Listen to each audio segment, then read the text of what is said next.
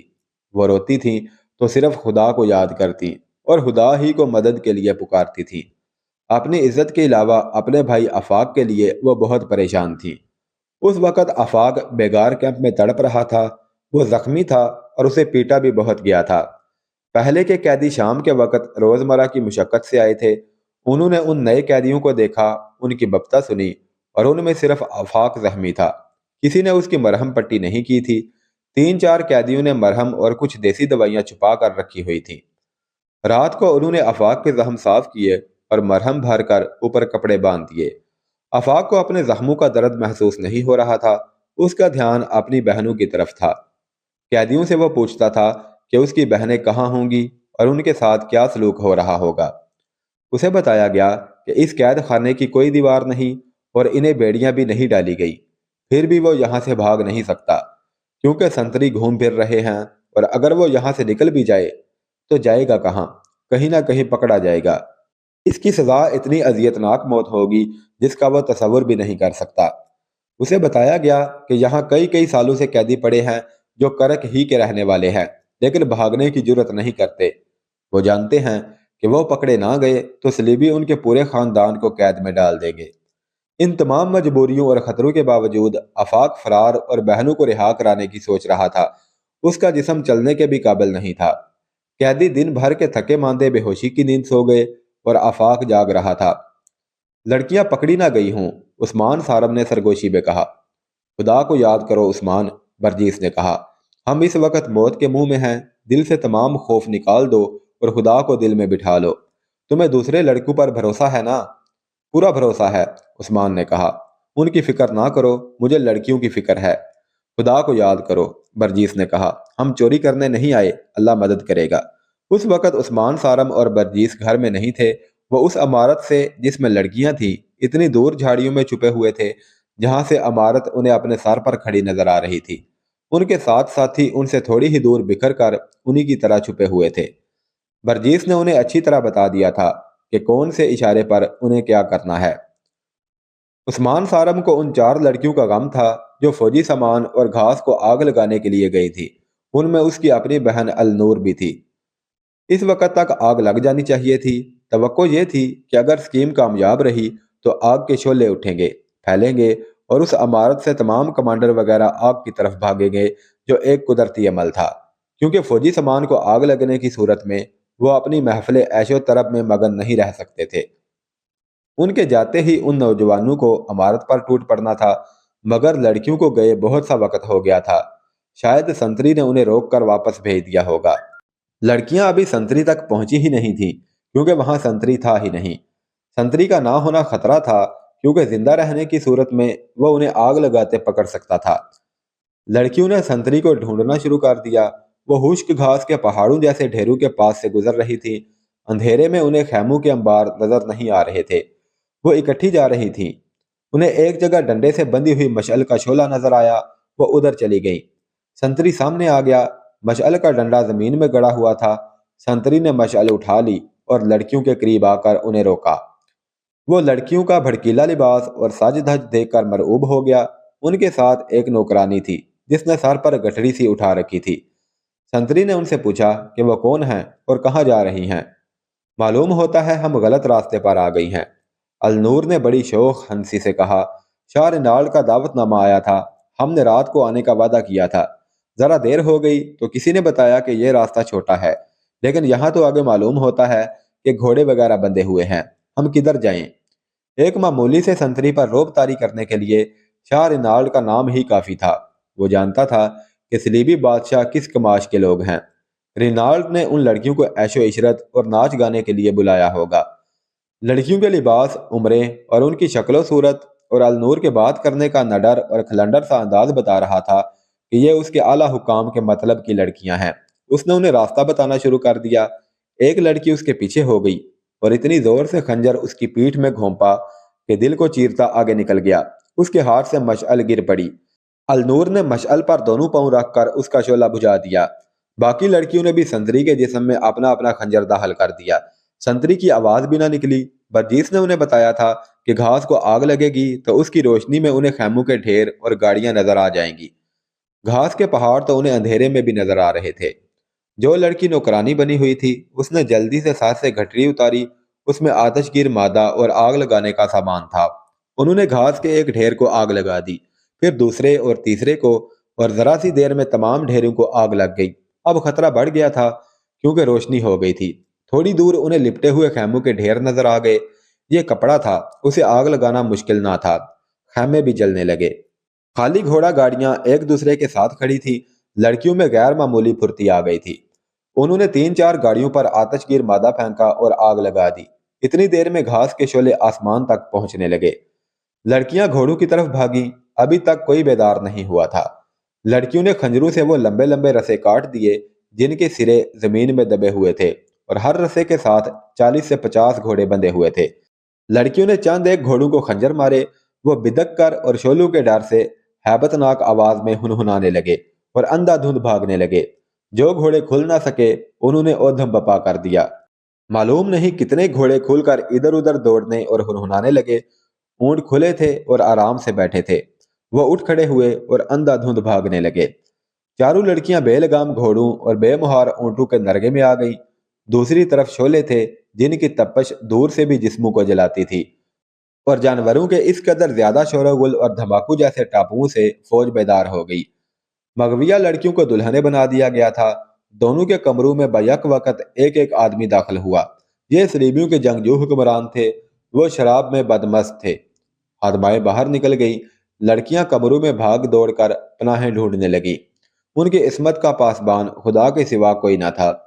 ایک لڑکی دوزانوں گر پڑی اور ہاتھ جوڑ کر رو رو کر خدا کو مدد کے لیے پکارا۔ صلیبی نے کہا لگایا اور اس کی طرف بڑھا۔ باہر اسے شور و غل سنائی دیا۔ یہ غیر معمولی شور تھا۔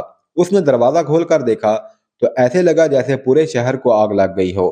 گھوڑوں اور اونٹوں کی خوفزدگی کا یہ عالم کہ کچھ گھوڑے اس بلندی پر بھی چڑھ آئے جس پر یہ عمارت تھی۔ اس کا نشہ فوراً اتر گیا۔ دوسرا بھی باہر نکل آیا۔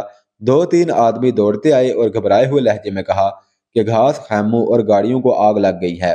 دوڑتے ہوئے جانوروں نے کئی آدمیوں کو کچل دیا ہے۔ اگر آگ شہر کو لگتی تو یہ حکام پرواہ نہ کرتے۔